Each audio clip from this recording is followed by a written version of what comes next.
A price correlation of 1.00, two stocks that move together perfectly. It is the worst pair you can own because it never pulls apart. What we want isn't two stocks walking together, it's two stocks that drift apart and come back. The author of the original material, Boiled Pairs, trading down to 4 questions you have to ask about a spread. We are going to use that frame exactly as he wrote it. Question 1. Is this spread suitable for pairs trading at all? We covered that, normality and stationarity. Question 2. How far apart is the spread right now? We did that too. Though, as we saw last time, there's a trap in it. Change the window and you change the answer. Question 3. Where will the spread close? At what point do the two prices meet? We answer that today. Question 4. When will it close? When do the two prices meet? And about that fourth one, today we're going to have an honest conversation. In the last scene. Let's start with question 3. Let me set the situation up. Two prices are S1 apart right now. A is undervalued, B is overvalued. So we bought A and sold B, multiplied by the coefficient. Where do these two meet again? Intuitively, it feels like the equilibrium point. Let's check. There are 3 ways they can meet at the equilibrium point.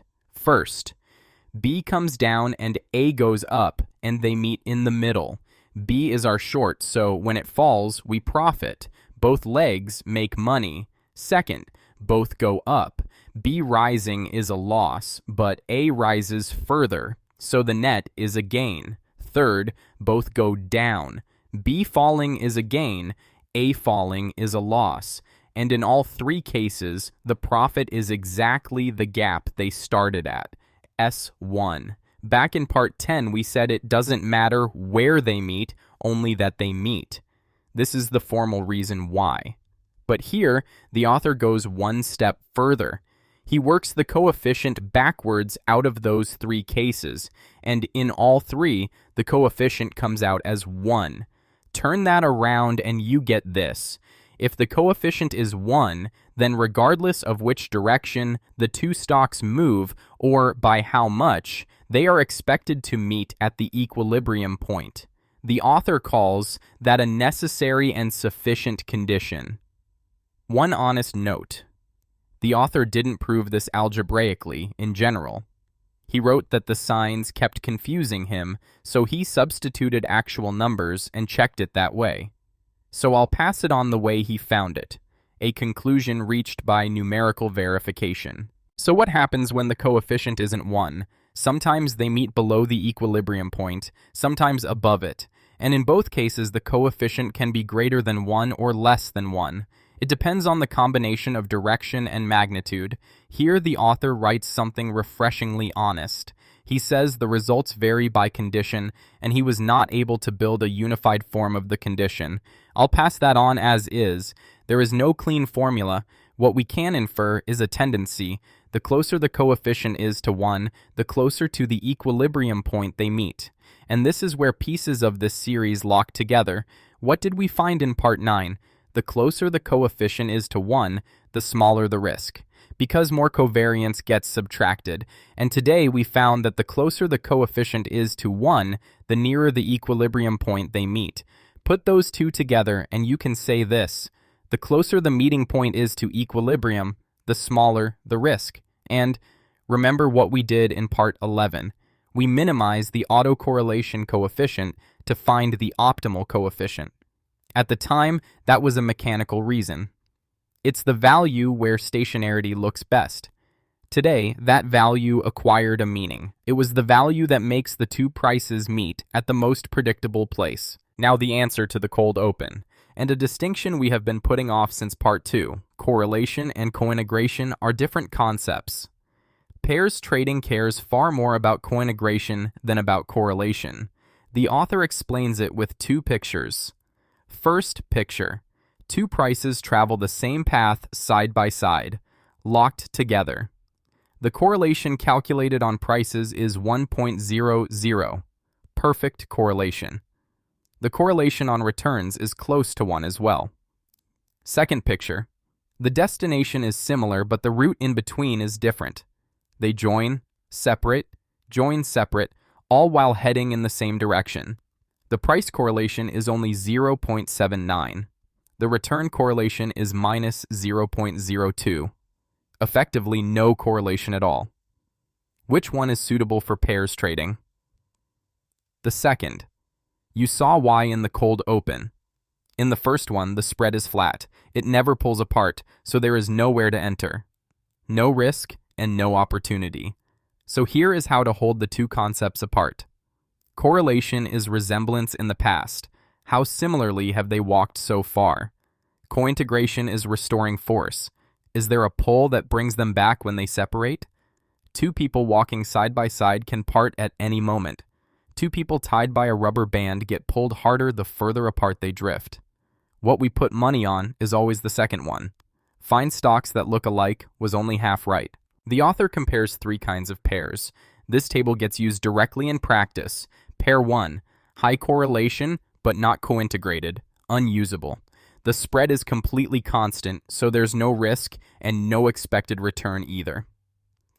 Pair 2, correlation isn't high, but they are cointegrated, suitable, and it has a personality. The width it opens and closes over is large. In the author's example, the spread ran from minus 80% to plus 80%, so the risk is big and the expected return is big. Pair 3, high correlation and cointegrated, also suitable, but the width it opens over is narrow. In the author's example, roughly minus 40% to plus 20%. So the risk is small and the expected return is small. Here's the point. Even among suitable pairs, the personalities differ. Pair 2 isn't better than pair 3, or worse. They're different instruments, which makes this not a picking problem, but an allocation problem. What we called how much certainty are you selling in part 10 shows up here again in the shape of pair selection. And this is where the correlation coefficient reveals what it actually is. Among pairs that are cointegrated, correlation is the factor that determines the size of the risk and the size of the return. So the correlation coefficient is not a metric to throw away. It just belongs somewhere else. Two rules. Rule 1. Price correlation is a screening filter. In practice, when the price correlation is high, the odds of a cointegrating relationship are higher. When it's low, the odds drop. So to do pairs trading at all, you generally want a high price correlation to start from. Let me be precise about one thing here. This is an empirical tendency. Correlation and cointegration are independent concepts, so there are plenty of cases where price correlation is high and there is no cointegration. Pair 1, which we just looked at, is exactly that case. So this is a convenience for first pass screening, not a test. Rule 2. Return correlation is the risk dial. When the return correlation is high, risk goes down. When it's low, risk goes up. And this follows straight from the Part 9 formula. Remember, covariance gets subtracted from the variance of the pair. High return correlation means large covariance, which means a larger subtraction, which means smaller final risk. That's not a concept, that's arithmetic. So the order settles like this. When you're selecting candidates, analyze cointegration. Once you've selected, analyze correlation to check the risk level and the expected return. One note, two share classes of the same company, a common share and a preferred share, say, tend to have both a high price correlation and a high return correlation. So the risk and the return are both small. That's the precise meaning of what we called safe back in Part 6. It's as safe as it is small. In Part 11, we used the autocorrelation coefficient. This time, we plot it across every lag. That chart is called the ACF, the autocorrelation function. The horizontal axis is how many days back we're comparing to. The vertical axis is the correlation coefficient. Compare three of them, and the personalities jump out. The ACF of returns. Near zero, regardless of lag. The fact that it rose yesterday tells you nothing about today. It's a series with almost complete stationarity, so there's no autocorrelation. The ACF of price. As the lag grows, the coefficient declines gently, and further out it turns negative.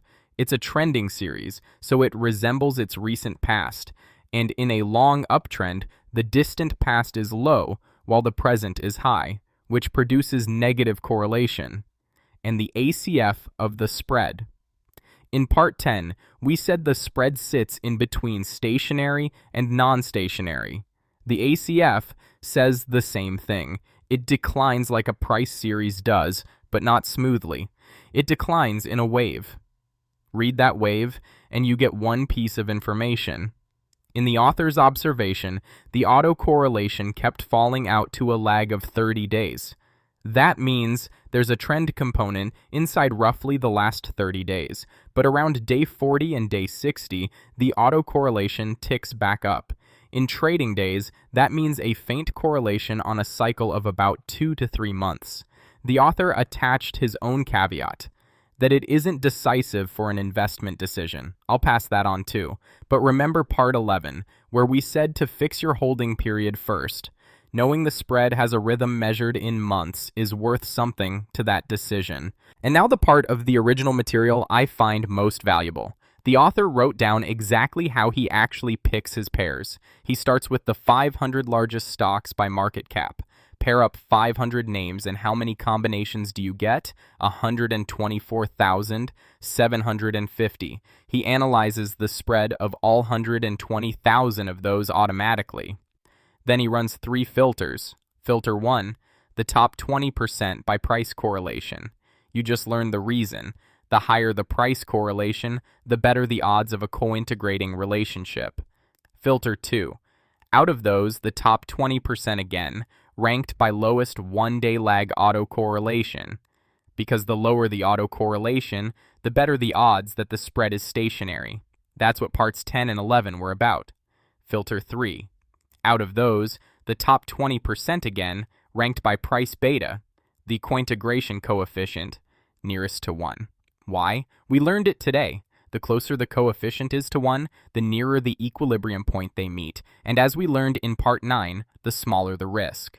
3 rounds of 20% takes 120,000 down to about 1,000, and then a human looks at them. He analyzes the spread characteristics and the stock characteristics of what's left by hand and makes the final selection.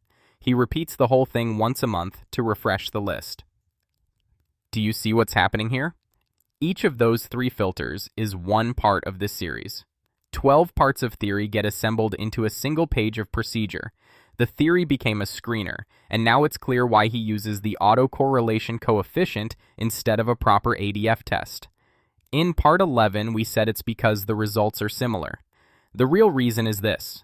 You can run it 120,000 times. It's not a question of accuracy. It's a question of compute. The accurate tool is what you use after the field is down to 1,000. Of course, this is his method, and it isn't the right answer. The 20% cutoff is an arbitrary number, but the structure is worth learning. Narrow widely with cheap filters, and spend the expensive test only after the field is small. Finally, the 4th question, when will they meet? I'll give you the author's answer word for word. He wrote that he had not been able to approach this problem. And he added this. The problem is handled in papers on a topic called stochastic pairs trading, and some of them discuss the expected convergence period. But that field is beyond his level. He was working through a stochastic calculus textbook, still at a beginner's level, and it was taking him a long time. I'm not going to manufacture an answer here either. Saying we don't know when we don't know is the policy of this series. What I can tell you is how practice handles the gap, because we've already learned it. 1. Instead of predicting the timing, fix the holding period first. That's the rule from Part 11. Set the holding period, then look at 10 to 15 times that as the spread window. 2. Only enter at a size you can hold. We saw this in Part 10. A pair of 2 individual stocks is a long horizon convergence strategy to begin with. Expecting it to close in a few days is a problem, so position size has to be set on the assumption that you don't know when it comes back. 3. Stationarity does the waiting for you. The statistics guarantee the direction. Nobody knows the timing. So our job is to do everything we can to confirm the direction and then endure the timing. Let me summarize. 3 lines. 1. If the coefficient is 1, the two prices meet at the equilibrium point. As it moves away from 1, the meeting point shifts above or below, and the risk grows with it. 2. Correlation and cointegration are different things. A correlation of 1.00 is the worst pair, and what we want is the restoring force that brings them back after they separate. 3.